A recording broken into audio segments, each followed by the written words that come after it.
I am too old for toys, and this is my review of the high-grade 1 in 1/44th scale Arios Gundam.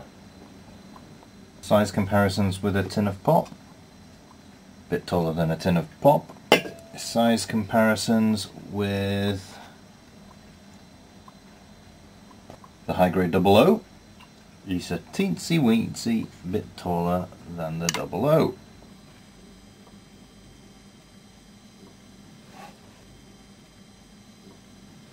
Back to the Arios. This is what he looks like straight out of the box. Give him a quick 360. There is not much kibble to make him back heavy. These two parts here are basically distributing all the weight to the sides, so actually it stands very nicely. And I do like the overall design of it. It's very spiky. The shins, the feet, the fin at the front between his legs, and even on the face it's very spiky.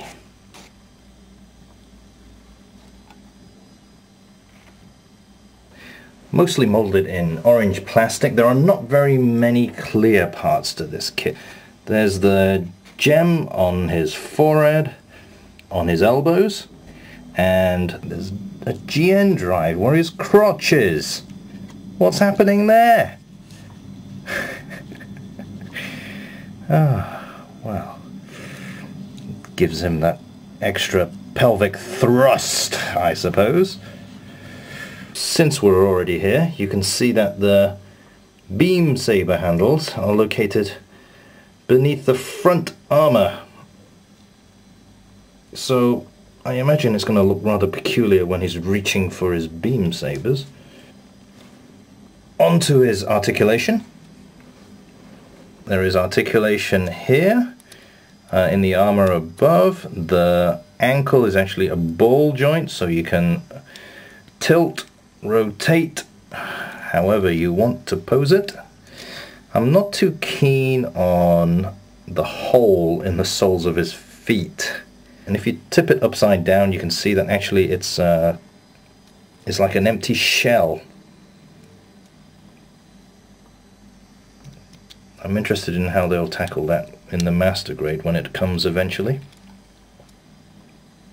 The knees are offering 2 points of articulation, which allows you to do a full bend. Okay, and he can actually kick himself in the back of the head, which is rather bizarre.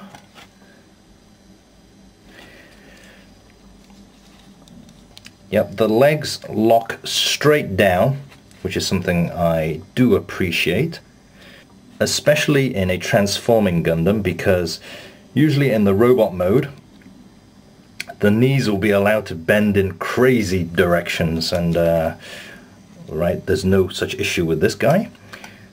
So there is a post and a socket at the hip which allows him to move his leg out to the side by that much. That's the limit, but that's okay for most poses. Not as good as the 00. Nothing is as good as the 00 at this time. There is a swivel joint at the top, so you can tilt to the side. The arse armor is able to tilt back and forth, which is nice for a high grade.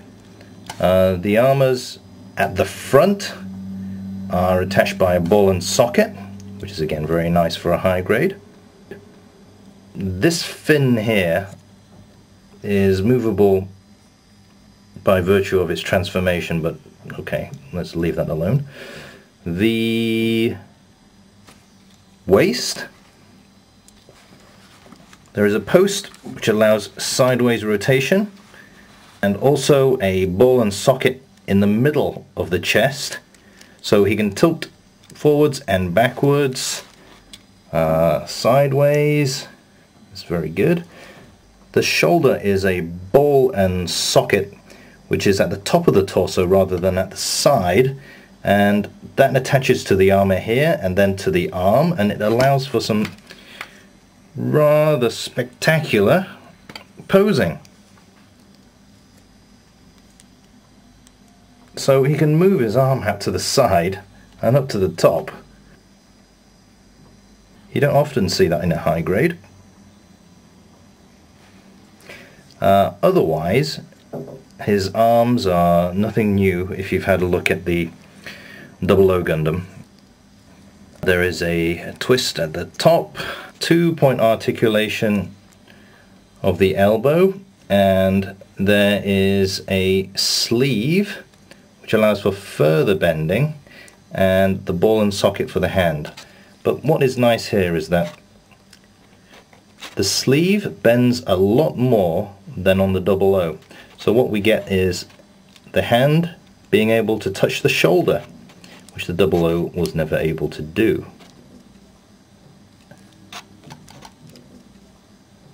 Oops. What you can see here is a nice little gimmick. You can pull this armor out here. These are his GN submachine guns, hidden rather discreetly.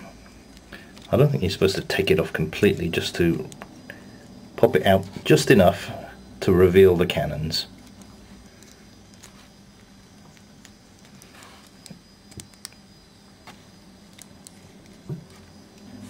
Bit of articulation here, and these points attached to the shoulder guards. Yep, there's this flappy thing here, again part of the transformation more than anything else. Onto the head. There is 2 points of articulation for the neck, a ball joint at the bottom and the top. He can tuck his head right into his chest there, which is part of the transformation again.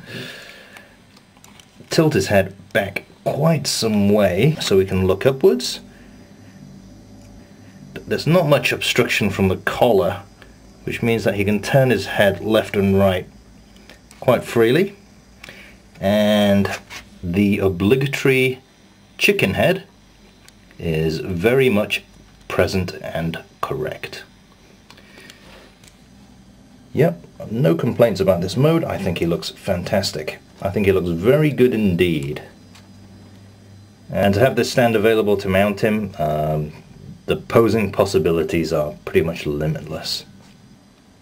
For his accessories, so he comes with 2 pink beams, one slightly longer than the other, which are slightly flattened, and yes, they do fit perfectly in the 00 Gundam's hilts as well.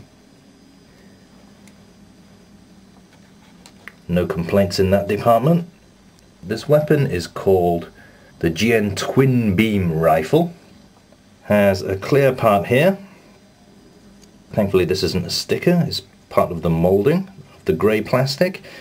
There's an articulation here to allow him to shoot in 2 directions at the same time.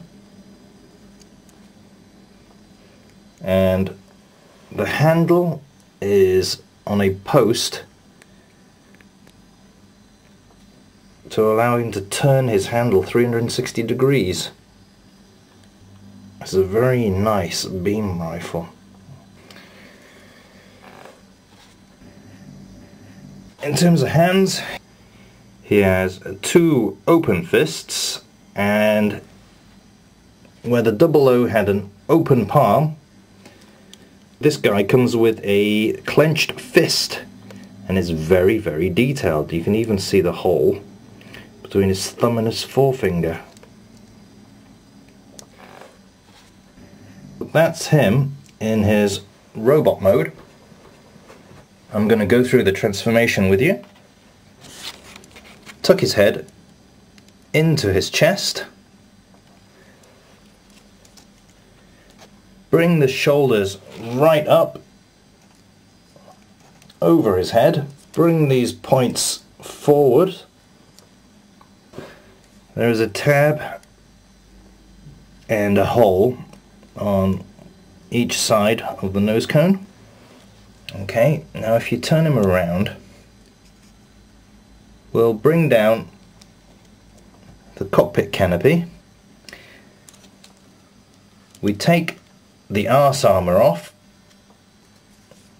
there are tabs, 1, 2, 3, so you just turn it around into the holes,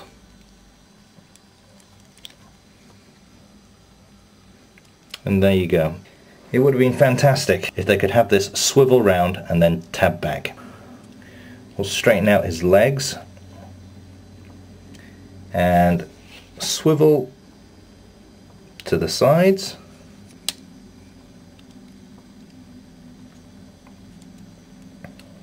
Pull his feet down. Pull these down. These fins here tilt upwards and then pull down. It locks into place.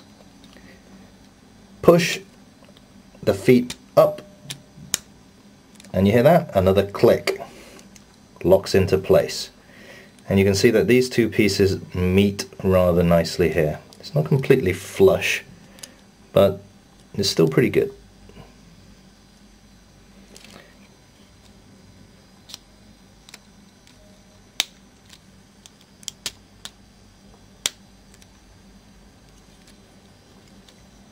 And we're pretty much there.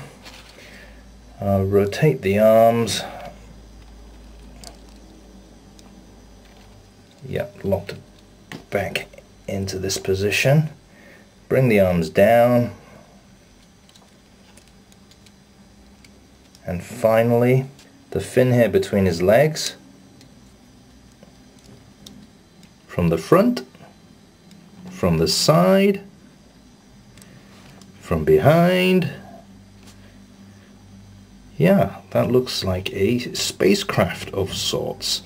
I'll turn him upside down, he's not quite so good. Obviously there's a head there, some arms, you can see his hands, and there's a pair of legs there, but from the top, that's not half bad. Now the cockpit I would challenge, if that is indeed what this is the window so small, he's not going to get much field of vision out of that, but then again, well, I don't think Gundams really have see-through canopies, apart from core fighters. His weapon fits rather simply back into his hand from the underside, and the articulation allows him to shoot downwards.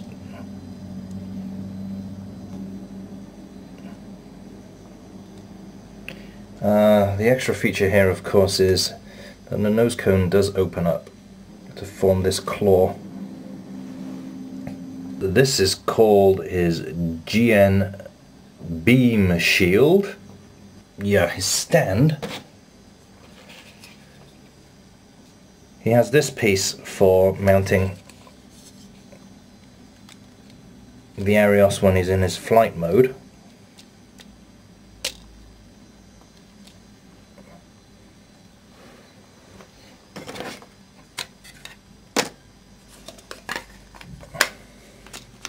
Yeah, I think it's worth commenting that these holes and the slot arrangement here is not very solid. Considering his hefty price tag of 1,500 yen, the 00 only costs 1,000, so he's 50% more, this guy. What you do get is a transforming 1 in 1/44 scale. You get a pair of clear pink beams, and you get a stand. With all that into consideration, I think he's worth it. The transformation is great. The mere fact that you don't have to take so many pieces off, it's just this piece, and with a bit of extra effort, I'm sure they could have just rotated that around, but you have locking parts where you hear them click into place. Wow. The tabs that hold everything firmly into position. So in summary, I'd say that this is probably the best transforming high-grade 1 in 1/44 scale that I've ever come across. So can I recommend this kit? Absolutely. He is gorgeous.